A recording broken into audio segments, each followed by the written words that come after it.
Hi and welcome to the very first episode of Land Rovers Live. I'm your host Matt Cooper and with me co-host Jeremy Spencer. That's right, we're the Land Rover nutters who twice a month will bring you everything exciting to do with Land Rovers. That's right, so every other Thursday going out on YouTube and Nexi Internet Television, we'll be bringing you a show packed with features, news, reviews and generally what's going on in the world of Land Rovers. So this weekend we're launching our show in great fanfare at the Billing Land Rover Festival.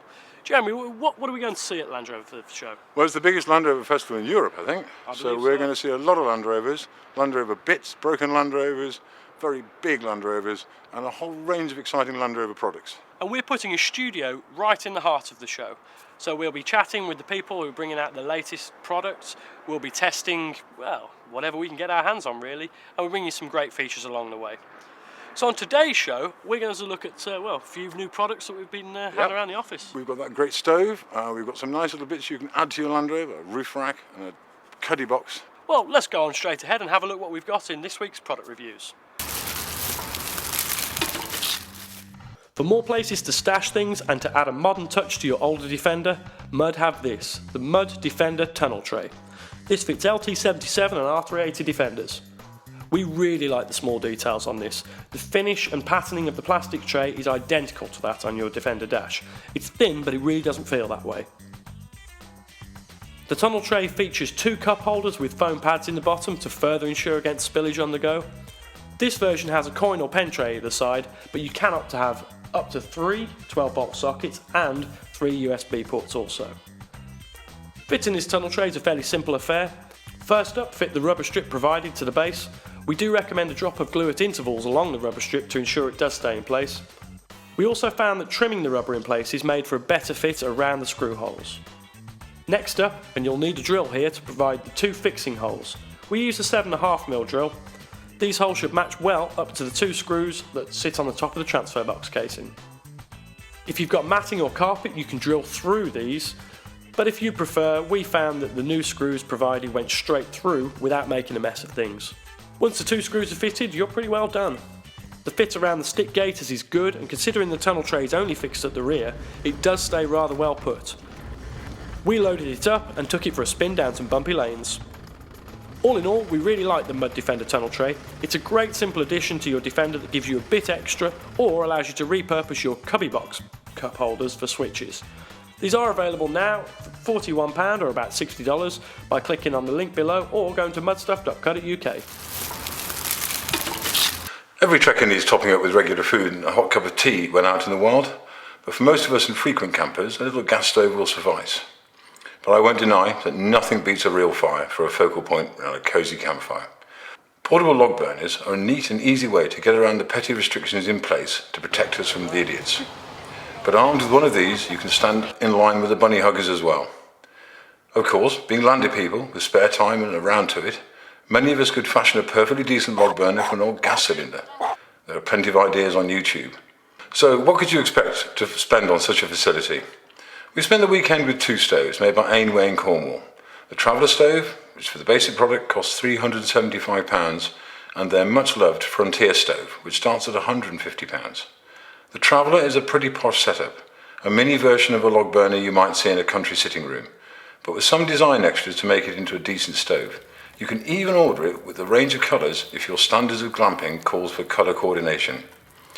You can spend as much as £500 on the Traveller, but for that you get the drop-on hot plates for the sides, the safety tray, full 4-inch flue for the flashing kit so you can install the chimney through the tent or cabin roof, while the safety tray protects your Persian rug. The more muscular construction not only makes for a more aesthetically pleasing stove, it also means that you can burn coal and stay cosy in your ute well into the next ice age. On the other side of the design, the Frontier gives away its origins as a humanitarian aid product. The Frontier stove entered service as a lifesaver product, designed to be used in disaster zones, and it can still be seen in operation around the globe, and at Land Rover shows, of course. The Frontier stove is more cooker than heater, but neither role is significantly compromised by the ingenious design, which allows the entire thing to be packed within itself and then into a bag. They will sell you a decent bag for the stove for an extra £20. Bagged up, the kit weighs a little over £20 and takes less space than a large tent, all compact enough to be always on hand. Portability means using much lighter materials, but as with a bigger stove, safety first seems to be inherent in the design. The legs slot and pin into place and are splayed to give a steady work surface all at a reasonably safe height.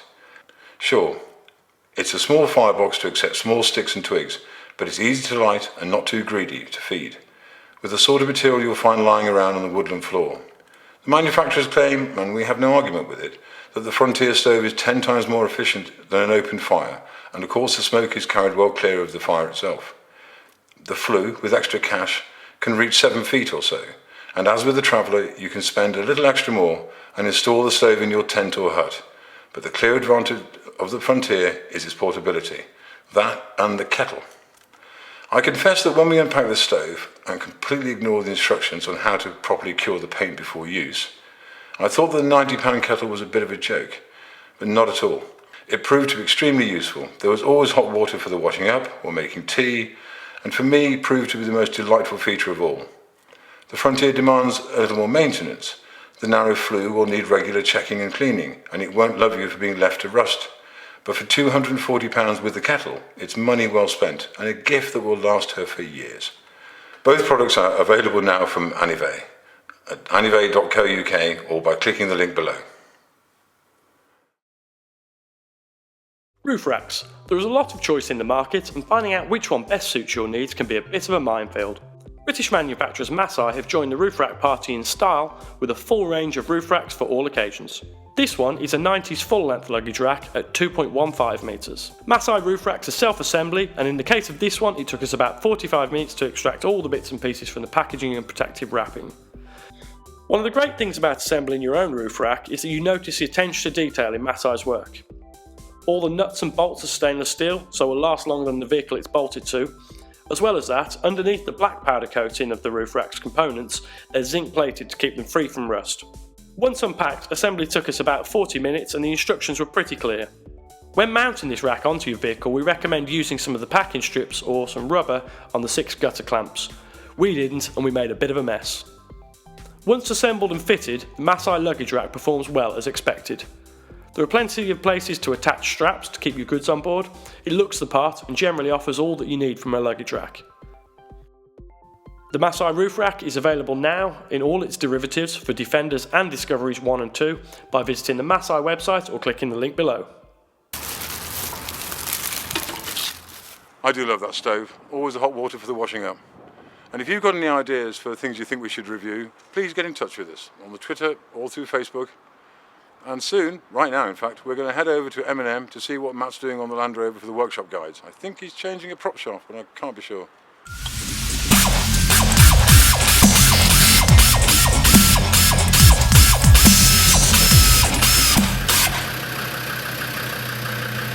So in today's show we're back here at M&M with Rich, and we're going to replace the prop shaft on this thing.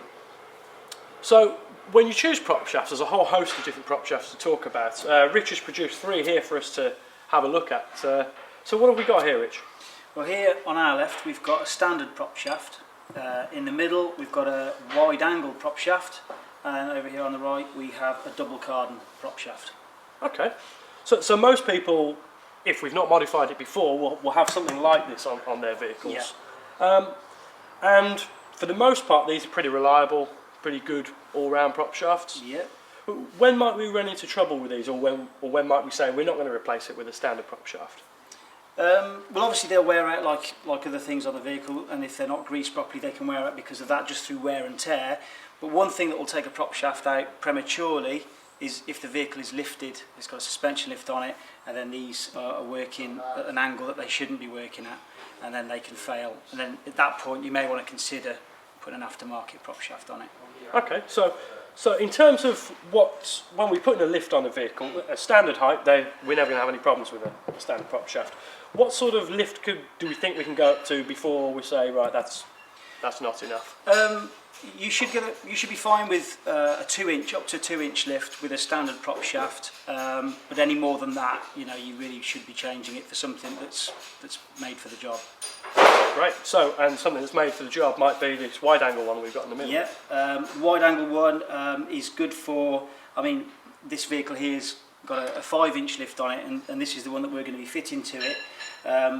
We could opt for this one, but because we want more articulation, this one will give that over this one.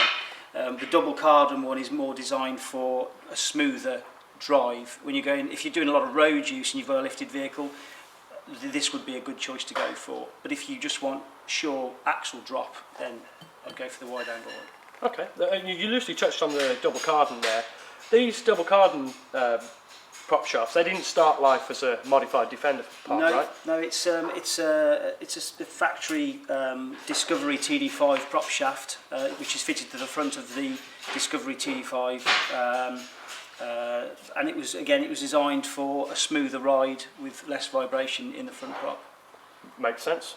So we spoke about wide angle and standard. What does that actually mean to us when we talk about articulation? But where does that come from? Because they're pretty rigid bits of metal. Basically, all it means is the amount that this flange will rotate on the end of the prop shaft. If we just put them on the ground in the same manner and lean them back together, you should see that this one will come back further than that one will. Yeah. So we can see on the standard one, well, the wide angle's sort of dropping back another 2 or 3 inches at the top. Yeah. And I guess that's where our lift kits are going to benefit. Exactly. Yeah. Okay. Right, so that's a decision made then. We're going with the wide angle on this Defender. Okay. Right, let's get started. Cool.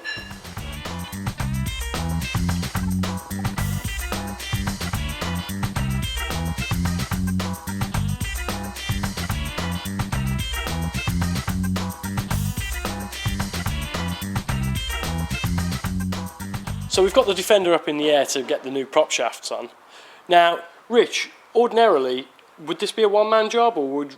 Because we're cheating a bit here, aren't we? We've got Nick up in there who's going to be pressing the brakes and engaging the diff. Yeah, I mean, you can do it on your own. I mean, if the vehicle's on the floor, you know, it makes life a little bit more difficult because you've got to keep jacking the car up to turn the prop shaft over.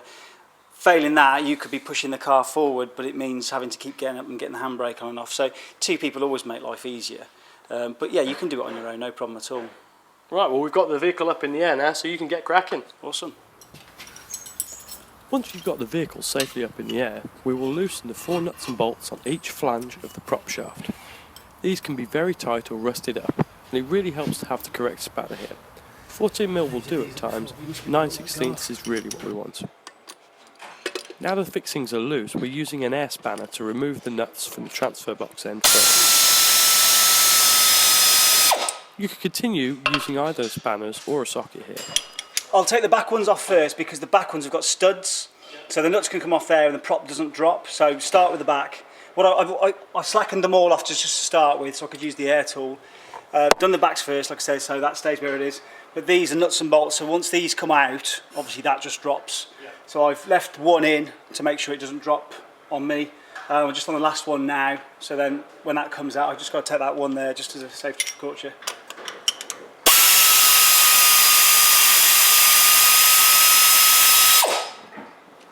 If you're working underneath your vehicle, the front end of the prop shaft dropping could easily break the nose, so take care here. So that one's out, so take the last one out. Now sometimes they can stick because obviously they're bare metal surfaces, so they can sometimes sort of get welded onto each other, so you sometimes have to give it a tap. In this instance it's not, so it's come off fine. Whether this side will or not is another story.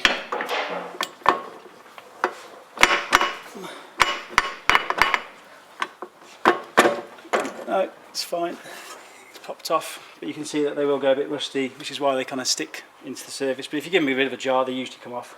If you're replacing the prop, obviously you can be a bit more brutal with it. If you're putting it back on, then it's a good idea to perhaps give it a tap with a soft mallet, not the joint, but the flange and that gently. Obviously not too hard on the flange because there is a bearing in there as well. Well, that's the prop shaft off, so grab a cup of tea and then we'll get the new prop shaft fitted. So here's the new prop shaft. When we install it, we make sure that the slider part is at the front of the car, and obviously the fixed part is at the back. Incidentally, the slider part on the rear prop shaft would be the same, but that would be at the front, so the props always face that way with the slider facing forwards.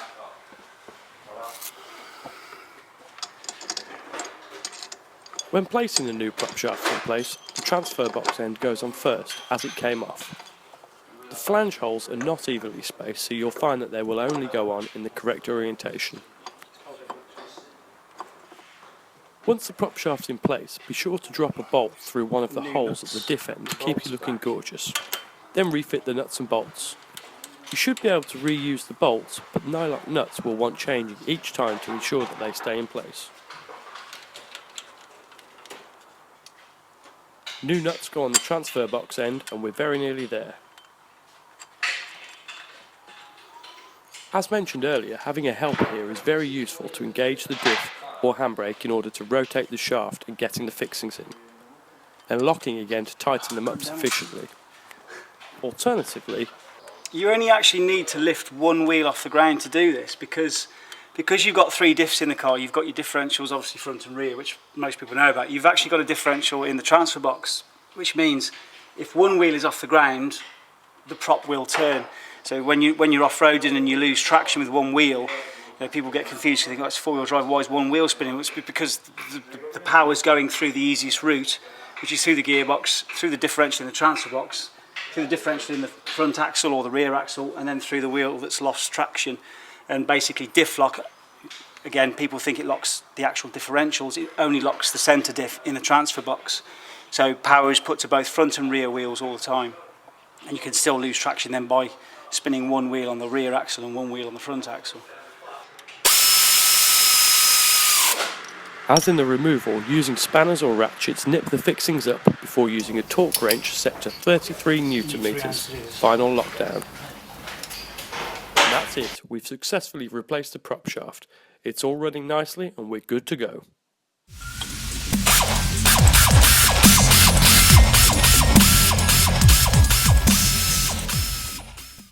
So there you have it, that's how to renew the prop shaft on your Defender.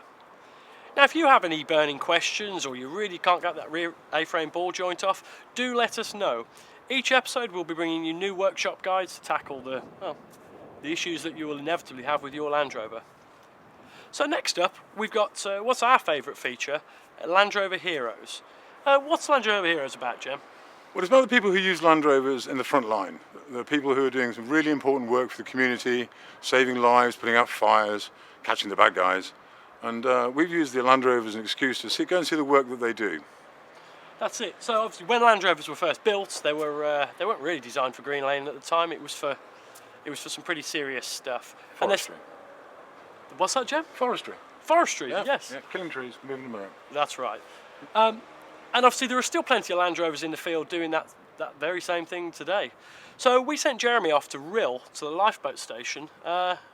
How do we get on there? Excellent. Such a nice bunch of guys. And their Land Rover's much loved and very busy, but it isn't by any means the biggest bit of kit they've got. No, it's not. Let's take a look. All right, we're starting with our Land Rover Heroes. Here I'm with Paul Frost, and we're at the Rill lifeboat station. Paul, you've been here a while, haven't you? I have, yes. Well, I first started here when I was 14 years of age. We weren't really allowed to be on the boat at that time. We couldn't start till 17. But I'm in my 46th year now, so you can tell how long I've been here now. So long they gave you a medal for it? That's right, yes. I got my MBE 3 years ago from the Queen as a thank you for all the work they've done. And also, it's a nomination for the station for all the hard work that they do as well. And it's a very impressive station, and it has some unusual issues with the bit long beach and the soft sand, and that's one of the reasons we ended up here with the Land Rover, because a long time ago, I believe you tried a Land Rover that was on tracks. We did try a Land Rover that was on tracks. We thought would be a very good vehicle for the coastline at Rill, with the long beaches and the soft sand, but unfortunately it just wasn't quite up to the what we expected of it, and we have reverted now back to the normal Defender Land Rover. And you can't do without Defenders, I understand. They've got to be part of the RNLI kit. But this is a very standard Land Rover. There's nothing about it remarkable at all. There's nothing remarkable about it at all, apart from the fact that they're such a versatile bit of kit. The RNLI does modify them for their own ends, but only cosmetically for the blue lights, things like that. But otherwise, they're just bog standard. But they're so versatile in the role that they can do. And what does she do for you? Well, one of the things, because as I said before, we have over a mile to go out to sea, to the shoreline, and because of health and safety we have to carry crew, but we can't carry them on the boat, so they go in the Land Rover. The other primary role is to tow the inshore lifeboat should we have to go on road to any sort of services that's a little bit further away. So you can't cope without the Land Rover. What's the RNLI doing about this sort of the dearth of Land Rovers from 2015. It's such a shame because, as I say, they're such a well-loved vehicle. What the RNLI are doing is they're taking out all the standard upholstery and everything like that, the matting, and they're replacing it with a galvanised chassis for a start. Basically, any Land Rover now is expected to have possibly up to another 10 years life left, and this particular one is 7 years old, and we're hoping that it may go on for another 10 years. Galvanised chassis, replacing all the foot pads and everything like that with metalwork, and then spraying it in a paint that we can just wash out, and hopefully that'll extend its life. Actually, the RNLI are very good at getting long-time life out of kit, aren't they? We're going to have a bit of a sneak at some of the other things you've done and some of the other kit you use. Now, this is what we all know is the workhorse of the RNLI. This is the inshore lifeboat. As you said, this is the workhorse of the RNLI, and particularly in Rhyl, we have been the busiest station in Wales for 5 out of the last 10 years. And most of it is down to this little beastie here. We get anything upwards of 100 call-outs a year, mostly to either children in inflatable dinghies being blown out to sea or people cut off by the tide. We have been out anything up to 10 times in one day with this. It can get quite hectic. The reason you have the marinised tractor is so that you can get this boat safely launched across the beach. But the Land Rover, this gives you other options, doesn't it? The Land Rover gives us a multitude of options, actually, really, because if the tide is really out, we can start off with the tractor, because the tractor is primarily the main machine to get it out because of the soft sandbanks that we have in Rhyl, that we need to get it over and over quickly. But the Land Rover can follow up with additional crew, anything like that. But the Land Rover is mainly used for us if we have any call-outs into the harbour at low water, where there's still water in the harbour. We need the lifeboat to launch, but then we need to go by road, and the tractor is obviously too slow. So the Land Rover is the ideal resource for us to use that. And what sort of speed can this boat get up to when it's free of its trailer? Normally the speed is something around the late 20 knots, like 30 mile an hour, something like that. I mean, when you're inside this and kneeling down, that's quite fast, thank you very much. All right, so for the real problem, that the Land Rover isn't going to be sturdy enough to launch a proper lifeboat or even an inshore lifeboat, you need something very substantial, something very meaty, and Paul's going to show me their big launching tractor here. Well, this is our Talus tractor. Without this, the lifeboat certainly wouldn't launch, and we wouldn't be able to get anywhere near the sea without anything like this. It's got a 300 horsepower Cat 3208 engine in it. And it's got these massive tracks and this huge cab, and it looks like an armoured vehicle, but actually it goes underwater, doesn't it? It does go underwater, yeah. It's actually rated so that we can get it up to the top of the cab, the water. It's watertight up to the top of the cab.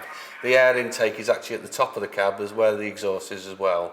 Normally we run, to launch a lifeboat, between 3 and 4 foot of water. And I think you told me before that with this tractor and with your big lifeboat, you can get this whole rig down to the sea at low tide in 20 minutes. Yeah, that's right. We have over a mile to go to the water's edge, and this can take between 20 minutes to half an hour.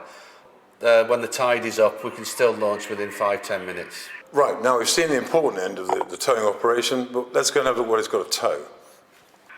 Okay, so we're on board a Mersey class lifeboat, which is the biggest vessel we have here at Rhyl. What's special about this boat? Well, the Mersey class lifeboat, like you say, it's the biggest class of lifeboat we can get into the station at Rhyl at the present time.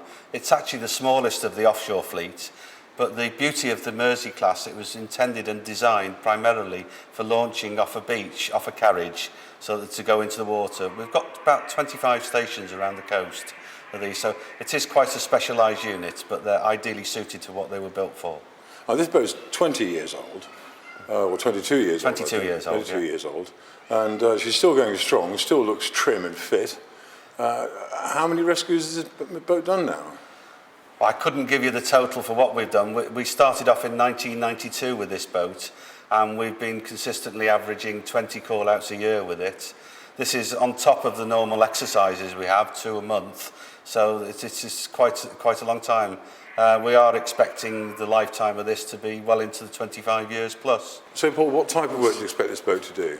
Obviously, this being a more larger boat, we would expect to be called out to larger types of incidents, such as yachts, if they can't make any passage through the water or they're dismasted or something like that, small fishing boats that have broken down. RIL at the moment has had quite an increase in the leisure industry, which has resulted in many small leisure boats coming out fishing off these areas, and by nature that some do get into difficulty. Well, so really, as RILs become busier and nature of the work around RILs change, then the nature of the work here has changed as well. Definitely, we've seen the nature of the call-outs completely different, whereas this boat took a back view of the number of call-outs we had in the year. We're now coming more and more to the fore, and like I say, we were the busiest station in Wales last year. I've even been told by someone that people don't know that the RNLI is a charity, which seems extraordinary to me, but it is a charity and it can only function with the goodwill of the public. We have the shop alongside the lifeboat station, which sells souvenirs in aid of the RNLI. The RNLI relies entirely on voluntary contributions, such things as legacies, people leaving money in the wills, and people locally can help and go onto the RNLI website at www.rnli.org.uk, and there is a donation section there if they wish to help that way. And of course, if people want to find out about joining the service and playing a fuller part, they can get that information from there as well. And they can keep track on the Twitter account, I believe, of launches from RIL. That's right, yes. We have both Twitter and Facebook accounts. The Twitter, if you want to see what RNLI lifeboats are out at the time, it's out on a shout. Well, thank you very much, Paul. It's been a real privilege spending a day down here with you and the guys. And if you want to see what the other work's done here, or indeed any other RNLI lifeboat station, look for them on the web, check the links on the page, follow them.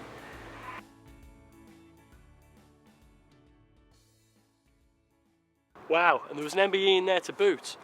Now, I hear, Jeremy, that his mother, she's got one as well. Yeah, well, Paul was very modest about his MBE, and I think it was because he didn't want to find out that his mother got hers first. Yes, in fact, I'm sure he doesn't live down. No, not quickly. But they were a great bunch of guys. I thoroughly enjoyed the day there, and obviously the work they do is brilliant. So just a quick reminder, the Twitter, you can follow all of their shouts? Yeah, they've got a... on a shout, I think it is, isn't it? Out on a shout. Out on a shout. And if you follow that, you can find out when they're launching and saving people and doing all sorts of things. Strikes me, though, like yesterday they were at 5 times. Beautiful day. So I wouldn't say they were fair weather lifeboats. Never. It's a pretty easy job for those volunteers, I reckon. Oh, my God. We're going to rill again. So we'll be bringing you a lot more Land Rover heroes in the future. But for this show, that's about it. It is. If you want to get in touch with us, let us know if you've got any problems with your Land Rover. We'll do a workshop guide about it. There's also tons of competitions. Just let us know generally what you think about the show. The information's on the screen below to get in touch with us on Facebook and or Twitter. But for now, Jem, I think that's it. We better get off to Billing.